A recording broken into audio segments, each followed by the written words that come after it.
There's no superhero who means as much to me as Spider-Man. Plenty of superheroes have individual adaptations that matter to me, you know, how Tom Welling's Superman learns, how Charlie Cox's Daredevil feels, how Chris Evans's Captain America persists, or how Lego Batman moves on from the loss of his family by starting a new one. But no other superhero carries that kind of appeal to me across every single media interpretation the way that Spider-Man does. This Spider-Man is an earnest, bombastic comic book come to life with strong emotional storytelling taking precedence over plot. But this Spider-Man is the definitive combination of Spider-Man's appeal as a high schooler, a selfless hero driven by responsibility, and a dual personality. This Spider-Man, for all its faults, has the power to make kids feel special. Did you make this? Yeah.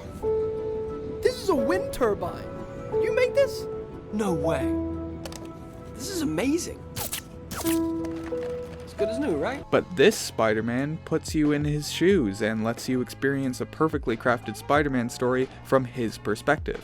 And because there are so many different ways to use him, to make him work, to make Spider-Man new, I don't think there's any character better suited to a crossover team-up of those different interpretations.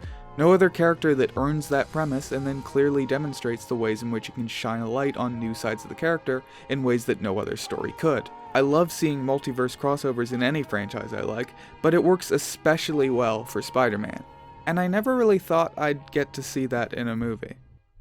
It's true, I didn't.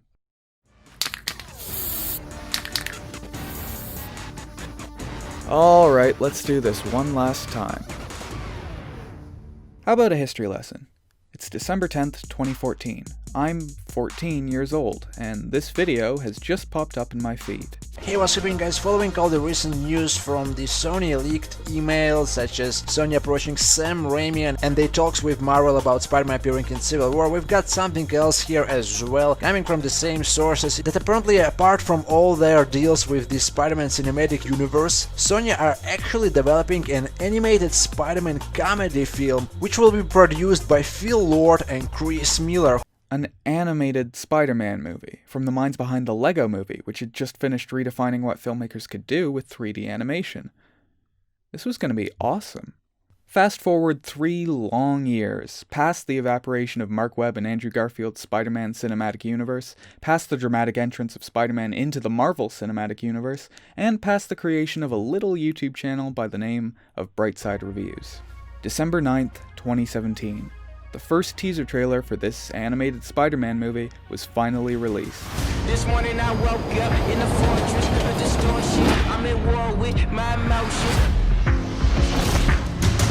And it was clear within seconds that this movie was unlike anything that had ever existed. It was finally bringing Miles Morales to the big screen, which fans had wanted for years. It was a movie about a Spider-Man multiverse, an idea I'd been enamored with since I saw the finale of the 90s Spider-Man animated series as a kid, and then later played the fantastic video game Shattered Dimensions that had a dream lineup of Spider-Man voice actors. And more importantly than, you know, all that nerd shit, it was animated like this. All of this. What I now know was a combination of all these animation techniques was being unloaded on my eyes all at once, so fast that I couldn't even understand why what I was seeing looked the way it did. I know what I'm seeing now because countless people have been nice enough to break it down for me, but they weren't around in 2017. All I knew was this was definitely gonna be awesome. I can't overstate how many times I watched this teaser trailer. I watched it, and then it would end, and I'd watch it again. Into the Spider-Verse became all that I could talk about, so much that one of my friends finally said, "Hey, shut the freak up about Spider-Verse." Fast forward one last time to December 15th, 2018. You missed Tanner. Sorry, my name is now Skittle. Is your name now? Your name is now... I'm in the theater with some friends to see Into the Spider-Verse for the very first time. And I'm anxious. I'm scared of being disappointed. I hope that my expectations aren't too high. I have every confidence that the movie is going to be great, but I'm scared by the prospect that I might not love it the way I want to. And that feeling stays with me through the whole movie. I want so badly to love it, and I'm scared of not loving it. But the movie came and went, and I had loved it. And as a result of the restrained marketing, there were even a few surprises in the form of special guest Chris Pine as dead Peter Parker, Brandon, ask me what kind of tree I have. No. Brandon, ask me what kind of tree I have. No. Just, Brandon, ask me what kind of tree. It's a Chris Pine. The reveal that Maz's universe has a female Doc Ock, special guest Kathryn Hahn, and post-credit special guest Oscar Isaac as Miguel O'Hara, Spider-Man 2099. And I have that comic. I don't have to wait for the movie to come out to do the introduction bit. Alright, let's do this one last time. I could finally exhale. But I had somewhat spoiled my first viewing with the paranoia that I was gonna spoil my first viewing, and so I did the sensible thing and saw it again at the theaters, 4 more times. As I came out of the theater with the friend who told me to shut up about Spider-Verse, he said that he already wanted to see the movie again. I told you! Eat shit. Eat shit. Eat shit. Definitely eat shit. Eat shit. I know I'm being smug, but there's this narrative a lot of people like to spin about Spider-Verse that no one could have expected it to be as good as it was. A bunch of wacky versions of Spider-Man running around. It's not going to win any awards, but it's going to be fun. Which I think is fair, narratively speaking. I mean, the narrative of the movie, not the you know what I mean. The movie's writing definitely knocked the whole thing out of the park, but the elevating influence of Lord Miller and the remarkable technical achievement of it all had long been evident. This amazing shot, this shot that every video essay you can find about Spider-Verse talks about. Miles isn't falling, he's rising. Ooh. This, my favorite poster that I have on my wall, was in the first teaser trailer in 2017. So when people are like, we couldn't have possibly seen this coming, I'm like... What do you mean, we? Then again, this trailer made me think Rise of Skywalker could be good, so what do I know?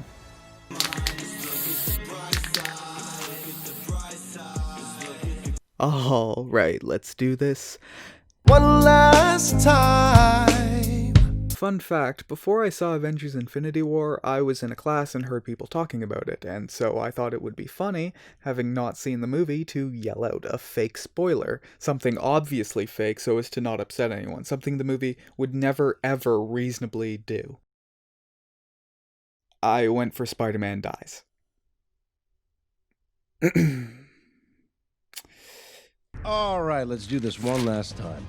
So, I know my constant repetition of it in this video has ruined it a bit, but the first time you hear it, this line is brilliant. And not just because it breaks the fourth wall by making Spider-Man tired of explaining who Spider-Man is, it's the fact that it is Spider-Man who's expressing that. It's Spider-Man introducing this movie, not this Spider-Man or that Spider-Man or any specific Spider-Man. I mean, he is a specific Spider-Man, and there are details about his universe that differ from what we're familiar with, but what this scene does is establish that this is the Spider-Man. This is your Spider-Man. The intro is filled with familiar Spider-Man imagery, whether it's the Raimi movies, Homecoming, Ditko-era comics, or the cartoon. The movie needs you to get the message that, yeah, that Spider-Man. And then this shit happens.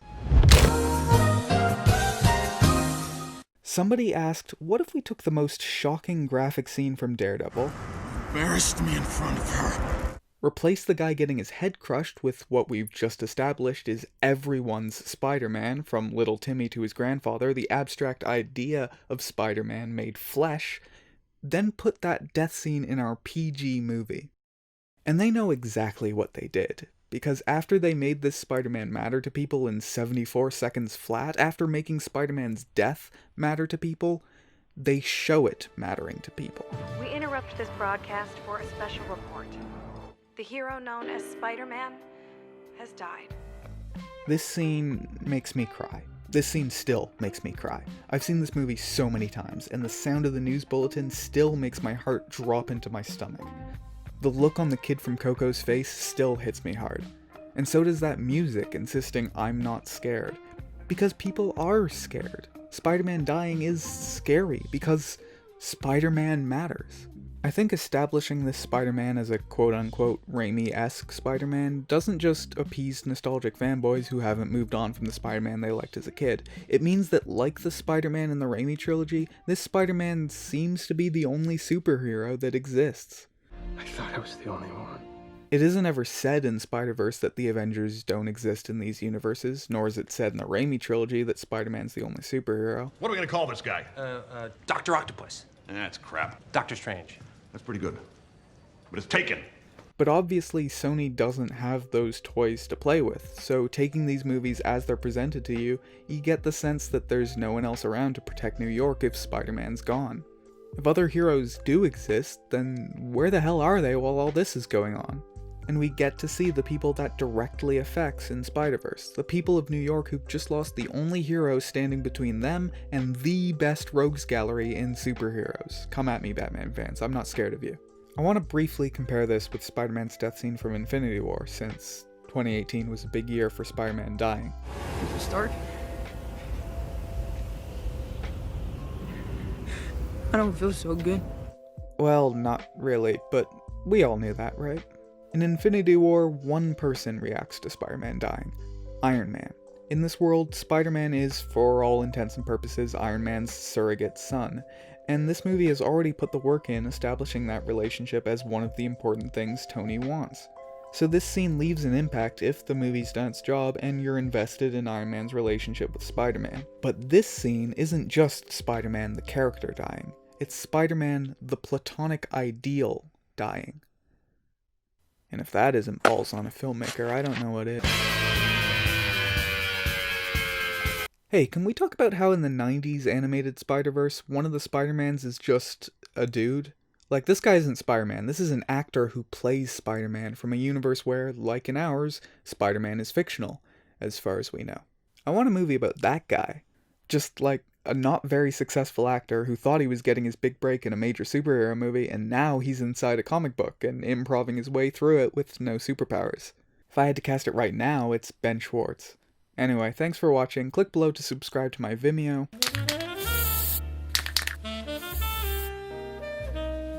Alright, let's do this one last time. I have not read a full Miles Morales Spider-Man story. I tried to, once. I bought Ultimate Spider-Man Volume 1, but I bought the wrong Ultimate Spider-Man Volume 1, because there are 3 Ultimate Spider-Man Volume 1s, because comics are kinda dumb sometimes. But that's okay. I'm the chill Euan who floats around and is all good with stuff. Going into this movie, I didn't know Miles Morales as a character or the world that he lived in beyond Donald Glover's portrayal of him in Ultimate Spider-Man and what I picked up through nerd osmosis. What that means is that Into the Spider-Verse didn't just capture Spider-Man as he existed in my memories, it got to introduce me to a Spider-Man that was, to me, completely new. And luckily for me, the Miles Morales of Into the Spider-Verse is one of the best Spider-Mans put to film.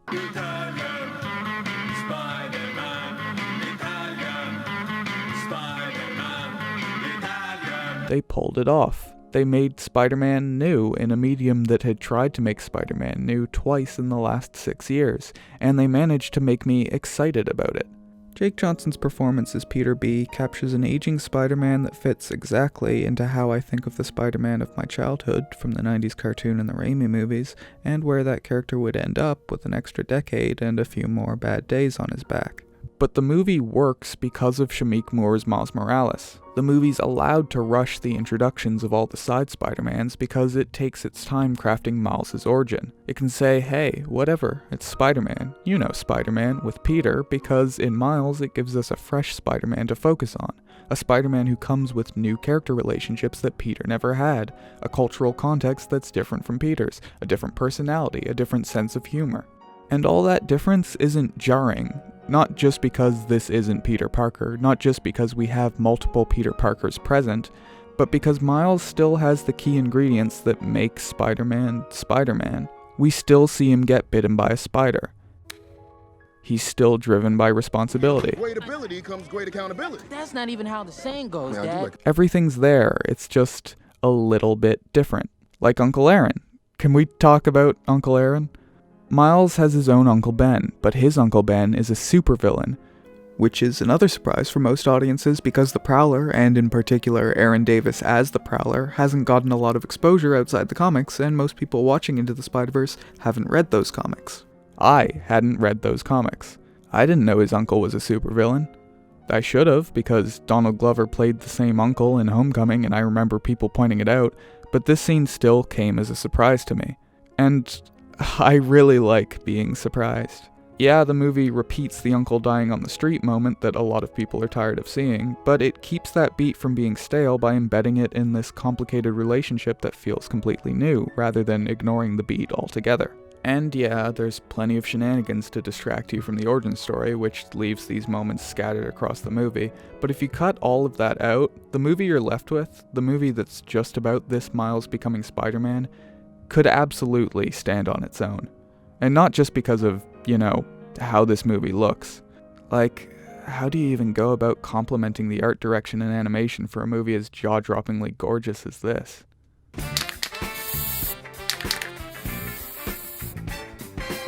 Alright, let's do this one last time.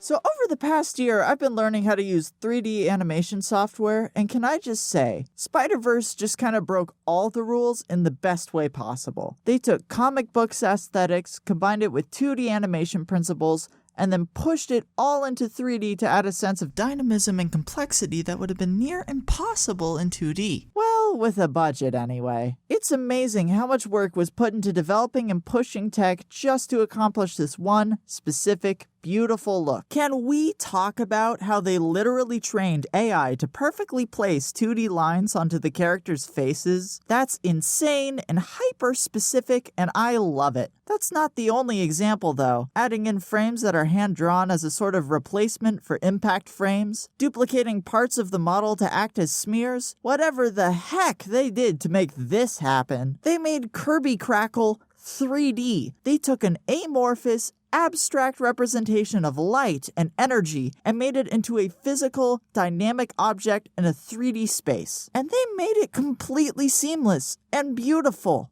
The craziest part of it all, they kept this whole sequence completely readable and compelling, despite there literally being a sea of flashing colors and lights swarming everywhere. That is masterful filmmaking. Anyway, I'm gonna hop back to my universe for a bit through this particle collider that conveniently is only 3 colors and has about 4 frames in its animation loop. Bye! What parallel universe was that guy from? The one where you're funny. Oh, hey. Haven't seen you in a while. Yeah, having me voice the opposing opinion is kind of patronizing to people in the audience who hold that opposing opinion. Right. It's kind of like a straw man thing. No, I get it. That's fine.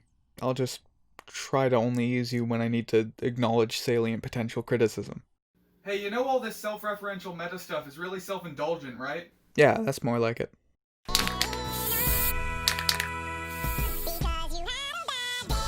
Alright, let's do this for the first time ever. Between Chris Pine's Spider-Man introducing himself and dying, we spend one scene with him, where he battles the first big screen depiction of an Ultimate Universe Green Goblin, who maybe dies? It seems like he might have died, not sure. Doc Ock's definitely dead though.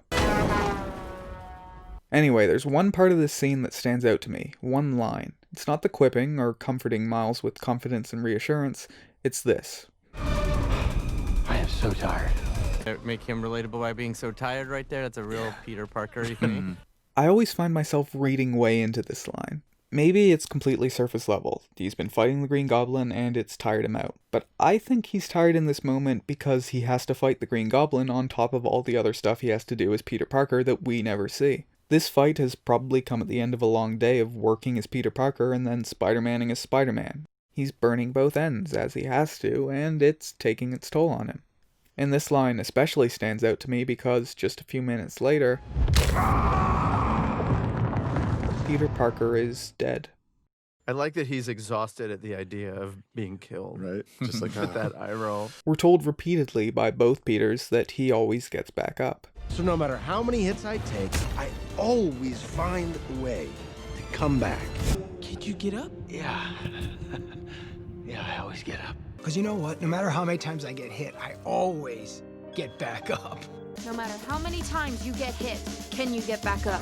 I can do this all day. Yeah, I know. But this was the moment when Spider-Man was finally too bruised, too broken, too tired to get back up. Later on comes an emotionally charged scene where Peter B. Parker, who comes from a universe where Aunt May is dead, meets Aunt May from a universe where Peter is dead. That is, that's a lot. And guess what they say to one another?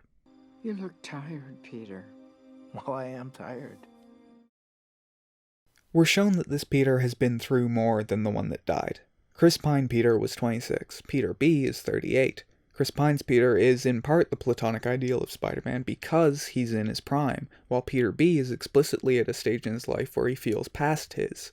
He lost his aunt, he lost his marriage, and he lost a lot of money on TGI Spideys, which, hot take, he absolutely deserved because Spidey does not rhyme with Friday. He's become cynical, pessimistic, and depressed. By all rights, this should be the Spider-Man who couldn't get back up. But he did.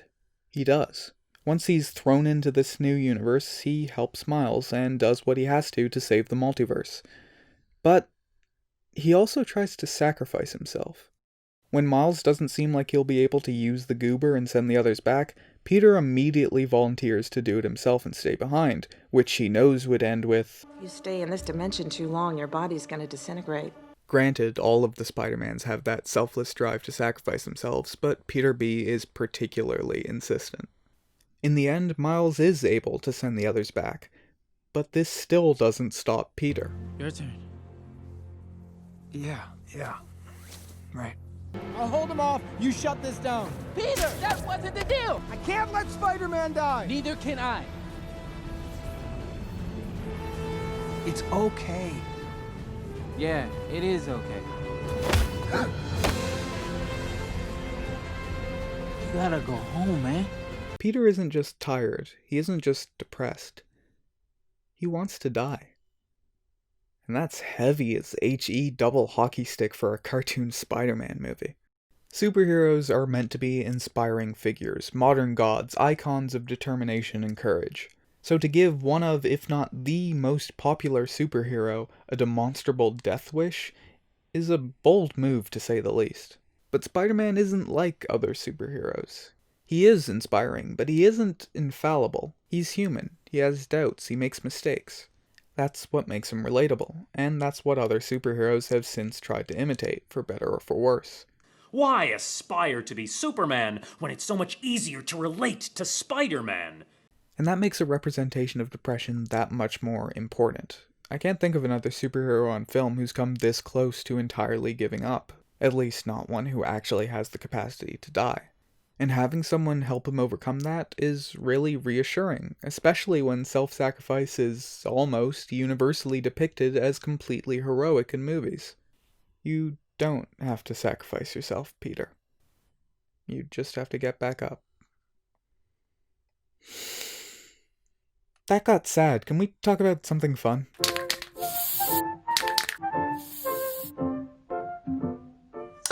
Rightio then, let's do this one last time.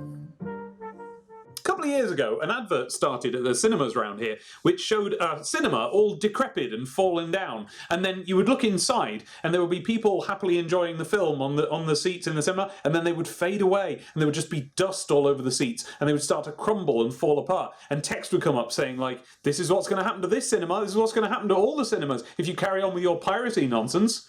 Which, if you were watching the advert, demonstrably, you hadn't done. You'd come to the cinema. Because this didn't play on the start of DVDs, it was just at the cinema. Bit of misdirected annoyance used to really wind me up. And of course, in the pre-COVIDian, if you just waited 25 seconds after a film came out in the cinema, there it would be on the shelves of your local supermarket, and you could get it that way. And, you know, on average, we've got fairly big TVs now. So, like, what actually is the point of going to the cinema? I want there to be one, because I've grown up going to the cinema to see films when they're new, and that feels like the right environment to watch them in. I enjoy that environment, but why? Actually, why? Wouldn't it be cool if the cinema experience was just demonstrably better than it was at home, like it used to be? Well, that's where things like IMAX and 3D come in. Personally, if I get the chance, if it's a big film that I definitely really want to see, I will see it on IMAX 3D. So, when Lord and Miller brought out Into the Spider-Verse, and they actually said, yeah, no, in this one, the 3D is part of the art. We've worked on it. Our opinion is that you should see this in 3D because that's part of the film we've made. I already knew that it was going to be a kind of a new advancement in the visual language of animated films, which did turn out to be the case. Look at it. I was like, well, I don't want to see 2/3 of that effect. I want to see the whole thing. So I was like, great, I'll go and see it in 3D. That's what you do in these circumstances. So I went online to book myself a ticket, and there weren't any. I started looking up, well, what cinemas do have it still showing in 3D? Any of them?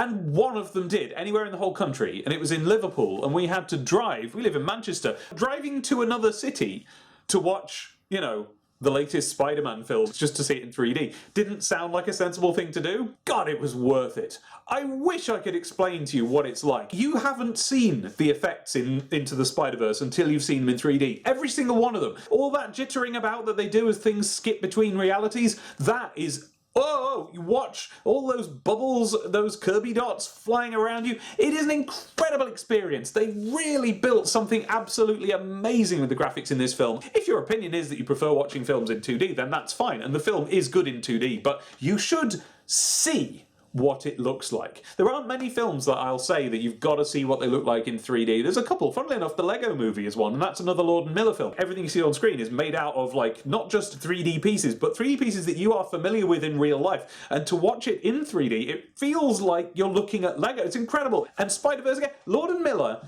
are artists. They know exactly how to make films, and particularly how to make animated films. When I watched Into the Spider-Verse in 2D the other day, the second time I'd watched it, we all know that in this film they came up with an interesting way of depicting focus. Things don't really go out of focus if they're too close or too far away. They don't really go out of focus in this film, but the colours separate out, giving them this sense of like the way that comics used to be printed, and when sometimes the colour sheets would go out of alignment, which was almost every single time anything was ever printed. In 2D, it's completely different to how it was in 3D. I mean, of course, I don't mean they've printed a second version of the film. What I mean is that when you're looking at it in 2D, you are seeing the things separate out a lot more. Like, you see the effect more. Because when you're seeing it in 3D, the way that it works, you almost felt as if your eyes had produced that effect, as if you were focusing on something else. And it just felt completely natural that the colour would separate out like that if you weren't focusing on it, either in the foreground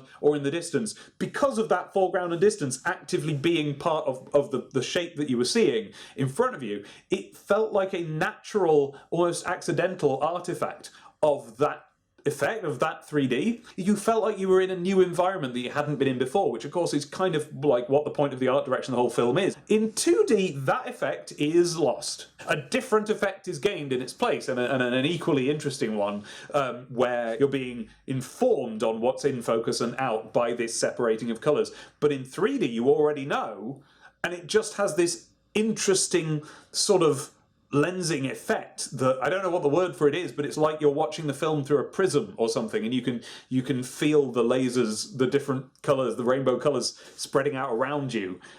It was brilliant. Absolutely brilliant. I think Into the Spider-Verse is one of the few films where if you don't see it in 3D, you are missing something. Doesn't mean that you're watching it wrong, doesn't mean you'll enjoy it more in 3D, but it means I would. And I hope that you get the chance to see it that way.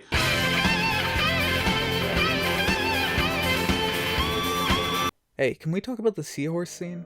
Did you know that seahorses, that they mate for life? Could you imagine a seahorse seeing another seahorse and then making it work? I watched this movie with 5 theater audiences, plus 2 group viewing DVD audiences. Never once did I witness this gag getting a laugh from anybody other than myself. It gets nothing every single time. And that's a crime. But to quote something Dave once told me, if you make an audience laugh, you've made a joke. If you make one person in an audience laugh, you've made a friend. So, Phil Lord, who I know from the commentary track is the one who contributed the seahorse scene, you know, if you ever need one, you've got a friend in me. When the road looks rough ahead and you're miles and miles from your nice warm bed, you just remember what your old pal said, 'cause...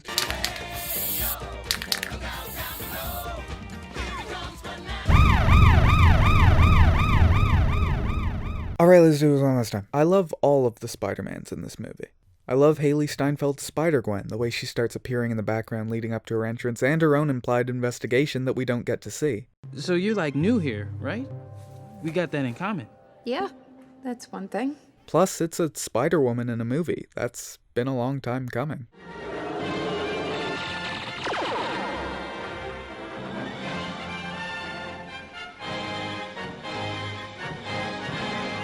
What's also been a long time coming is treating Gwen Stacy as a proper character with agency. I actually had a Gwen Stacy action figure when I was a kid.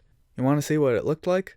Boom! There it is. That's a toy of Gwen Stacy's literal corpse. Have fun, kids. Then there's Spider-Man Noir, played by Nicolas Goddamn Cage. I repeat, Nicolas Motherfickless Cage. Spider-Ham, played by John... I am a proud Asian American woman. Mulaney, and Kimiko Glenn as anime itself. All of that is awesome. But what I'm most drawn to in this movie is the relationship between Miles, R.I. Peter, and Peter B. Which is probably obvious by now since I've talked about each of them individually. The opening scene is important because it makes us feel like we know this new Spider-Man, but it also means that we can relate to how Miles perceives Spider-Man. Miles knows just as much about Spider-Man as we do, except that the mild-mannered photographer in his True Life Tales of Spider-Man comic is named Billy Barker. This Spider-Man is your Spider-Man is Miles' Spider-Man. And they actually got dangerously close to getting this wrong. One of the deleted scenes on the Blu-ray shows Miles and Genki watching an in-universe Spider-Man movie to learn what he's supposed to do now that he's been bitten by a radioactive spider. And the Spider-Man in that movie is rich, macho, completely confident, and perfect, which is played for laughs since we all know Peter Parker to be none of those things. But if that scene had stayed, Miles would have a different frame of reference for who Spider-Man is than we do. Anyway, when that Spider-Man goes into the Spider-Hearse, Miles needs a new one. Enter Peter B. Alright, I want to tell you about my favorite scene in this movie. Are you ready? Let's go. This movie has plenty of favorite scene fodder to pick from. The obvious frontrunner is the What's Up Danger montage, but maybe you're more into the opening scene, or the inspiring final speech from Miles. Maybe it's the ridiculously awesome feast for the eyes this movie calls a climax, or the emotionally intense moment between Miles and his dad after Uncle Aaron dies. But my favorite scene is this. The conversation where Miles convinces Peter to help him. On top of the incredible animation and the great story structure at play, Into the Spider-Verse excels at naturalistic dialogue, which does a lot to help pull you into what has gone to great lengths to not be a naturalistic movie. It does this by making the dialogue casual and conversational. Did you know that seahorses that they mate for life? There's an example of that at the beginning of this scene when Peter fumbles over his words. I got a lot going on in my dimension, like a lot. It's a really tiny detail, but it helps this cartoon superhero feel like a real person. And it's right in the sweet spot between not naturalistic. Am I not supposed to have what I want? What I need? And some might say too naturalistic. You want to, I don't know. Want what? I don't know. Just,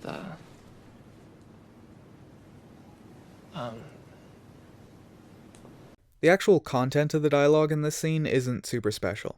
It's mostly expositional, telling the audience what needs to happen and getting Peter to a point where he's ready to help Miles. Necessary, but not special. So how did they keep a scene like that interesting? They had Peter casually walk up and down the side of a building with the camera level to his horizon, juxtaposed with the less experienced Miles struggling to Keep sticking, Mouse! Whoa! Even in a scene that doesn't need to be special, that's here purely to keep us moving towards where we need to be, I'm looking at something I've never seen before in a Spider-Man movie. Something that you probably couldn't get away with in a live-action Spider-Man movie because it's so inherently silly. And even if you could, you probably wouldn't because it'd be way easier to just shoot a rooftop scene. We were passionate that a Spider-Man movie needed to be shot kind of from their point of view, where every surface can be the ground. And as I'm processing what I'm looking at, the movie steps it up a notch and throws this at me. Now Peter's on the other building and Miles is looking up at him, a visual I've only ever seen in Upside Down. Has anyone seen Upside Down?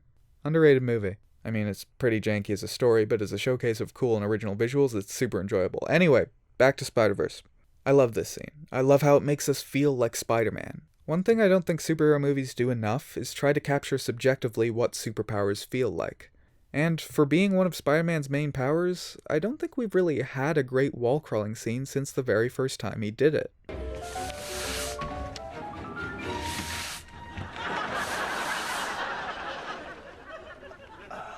Sorry. Peter's perspective in this scene isn't as dramatic, because by now he takes walking on walls completely for granted. And casually framing an otherwise ordinary conversation in such a fantastical way feels incredibly comic booky to me. It brings me back to the kind of comic book movies I watched as a kid, and one in particular. were right, Robin. This is a great way to limber up. Yes, there's nothing quite like a bat climb. Hey, actually, Spider-Verse and Batman 66 have a lot in common. Somebody should compare them.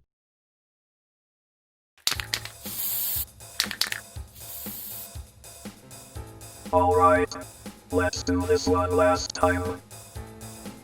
Here are some things into the Spider-Verse and 1966's Batman the movie have in common. On-screen text, expression lines, character designs pulled straight out in the comics, celebrity guests to appeal to adults who aren't into comics, a timely soundtrack. Somebody end this segment quick, I'm running out of material. Into the Spider-Verse is a movie about, among other things, different perspectives. It doesn't just present Spider-Mans that are different from one another, it celebrates what makes them different. Which is fitting, because what I think is kind of wonderful about all the video essays people have made about Spider-Verse here on Vimeo is that everyone is saying something different. You could watch a dozen video essays about Into the Spider-Verse, and you'd come away with a dozen unique and valid different reasons to love Into the Spider-Verse. And I hope that today we've been able to give you a few more. Because no matter how much we talk about this movie, I believe that there's still...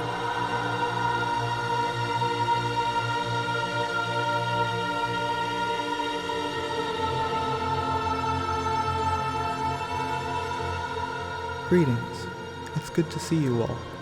I am the Euan from the universe where I achieved enlightenment. Some call it Nirvana, Moksha, or #blessed. My god, you reached the bright side. I've brought you all here for a reason. Oh hey, is that Dave? Yeah, hi. Hey man, big fan. I love Wigglehy. Thanks. Anyway, I've brought you all here for a reason. You have each endeavored today to give everyone watching something new to love about the movie Spider-Man Into the Spider-Verse. Now there is only one task that remains. It will not be easy. It will take the combined efforts of every one of us. What is it? We now have to convince them to like and subscribe. Fucking sellout! Hey, Euan here, the real one. Thank you for watching all the way to the end. I know this video was long, but I put a lot of work into it. And thank you to MashUpArt and Dave for contributing their segments. Mashup makes animated story times over on his channel. You should go watch those because they're funny and great. And I actually voiced a character for him. Yeah. Wait, what? You should also check out Dave's channel and his podcasts. He makes Sonic the Comic the Podcast, which is fantastic. If you like Sonic, that's mandatory listening. And Serious Disness, which is a Disney podcast that I guested on account of my having never seen any of the Disney Renaissance movies. My jaw was on the floor at how aggressive this French stereotype was. Les poissons, hee hee hee. It goes so hard on the ho ho ho.